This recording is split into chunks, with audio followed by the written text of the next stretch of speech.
daa'ima Yahudaa waggaa 10 islaamummaa fudhatee namoonni miliyoona 6 harka isaa irratti muslima tahan dhugaa qoratee argatee isaan kaanittis dhugaa agarsiise. Garuu inni haalaa fi amala muslima dadhabaa tokko addunyaa booji'ee miliyoonota gara daandii nasrii kan ta'e islaamummaatti fide. Qaanqeen da'awaa Awurooppaa fi Afrikaa walitti kullaase. This true story, which happened more than half a century ago, is about a 10 years old Jewish child who lived in France.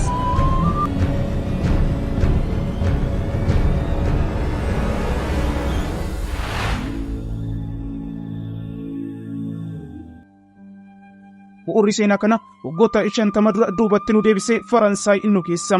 Maatii gosa Yahudaa tokkotu mana isaanii gamoo guddaa ijaarratanii biyya Faransaay keessa jiraatu. Namni maqaan isaa Ibrahim jedhamu kan dhalootaan Turkii ta'e ammoo gara biyyattii dhufe gamoo Yahudotaa kana irraa kutaa tokko kireeffate suuqii itti daldalu jalqabe.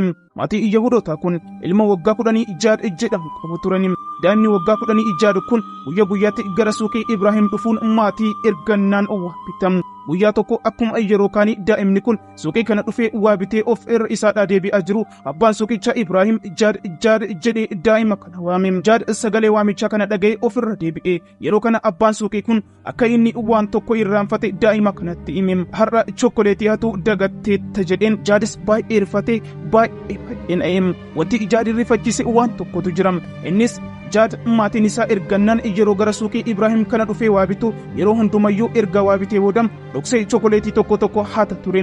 Dubbiin isa rifachiise kanadha. Jaad hanga har'aatti chokkoleetii baay'ee hateera. Garuu Ibrahim waan isa argaa ture fakkaanne. Ibrahim yeroo hundumaa wayita inni chokkoleetii hatu arga akka turee fi beekaa callisee isaa akka ture Jaaditti himam. Jaadis ifama isa gaafate. Ibrahimis ifama isaa tole jedhe garuu waan tokko Jaadin waadaa seensise. Waadaan kunis Jaad wayita gara suuqii kana dhufu yeroo hundumaa chokkoleetii tolaan akka fudhatuu fi kana booda gonkumayyuu akka waa hin atne waada eegalanii. Kanaafuu jedhe Ibrahim jireenya kee keessatti waan tokkollee akka hin atne waadaanaaf galtam. Ani ammoo waan itti barbaaddu kamuu tolaan siif kenna jedhe Jaadis walii galeeni.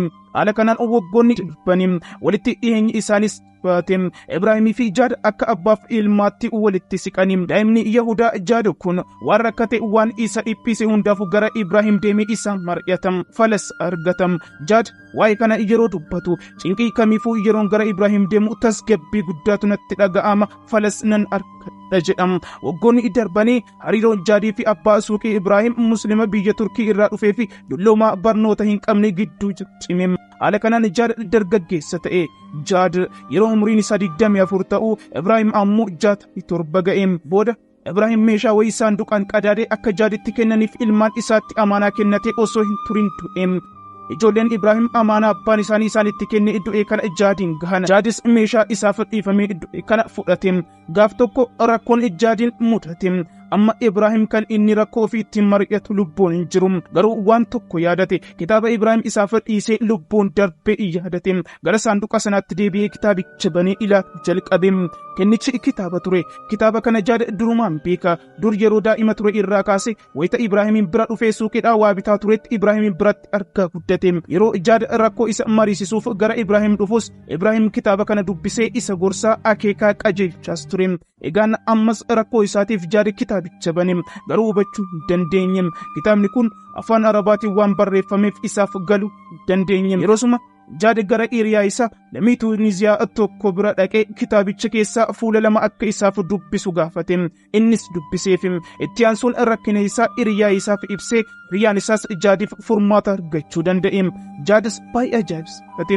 Hiriyaa isaa kanaan kitaabni kun maali jedhee gaafate. Hiriyaan isaa kunis deebisee kuni Qur'aana qulqulluu kitaaba muslimootaati isaan jedhe. Jaad deebisee akkamittan muslima ta'a jedheen. Hiriyaan isaa lammiin Tuuniziyaa kun akkana jedhe. Shahadaa qabadhu fi malee rabbiin biraa akka hin jirree fi Muhammadis ergamaa isa akka ta'an ragaa bahii isaan jedhe. Jaadis hidha rabbiitiin muslima ta'e. Jaad akkuma muslima ta'e maqaa Jaad lillaahal Qur'aanii jedhu filate. Kabaja anaaf qabu agarsiisuudhaaf jecha maqaa filate. Achumaanis umrii isaa isa hafe guutuu islaamummaa tajaajiluuf diinii kaddamuuf murteeffate.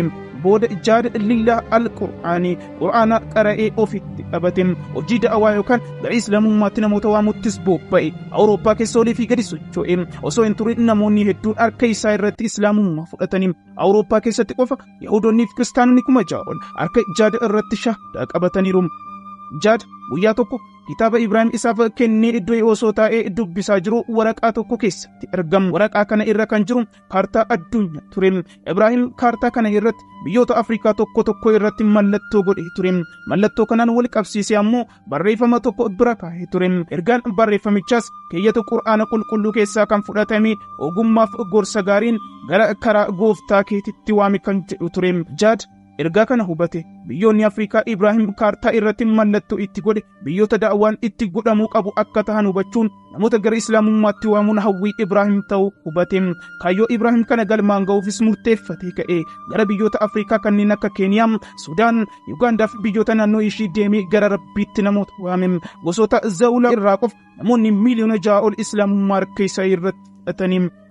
Jaalala al-Qur'aanii Muslima dhugaa umurii isaa waggoota 30 karaa Rabbii irratti namoota fi sabilillah jiraateen bu'aa dadhabbii isaas namoonni miliyoonaan lakkaa'aman islaamummaa qabatanii daandii haqaa qabatanii gara Nasriitti dhufanii booda Jaad osoo biyyoota Afrikaa garaa keessa deemee namoota gara islaamummaatti waamu dhukkuba daddarbaadhaan qabamee bara 2003 umurii isaa 54tti gara fuula Rabbii adeeme.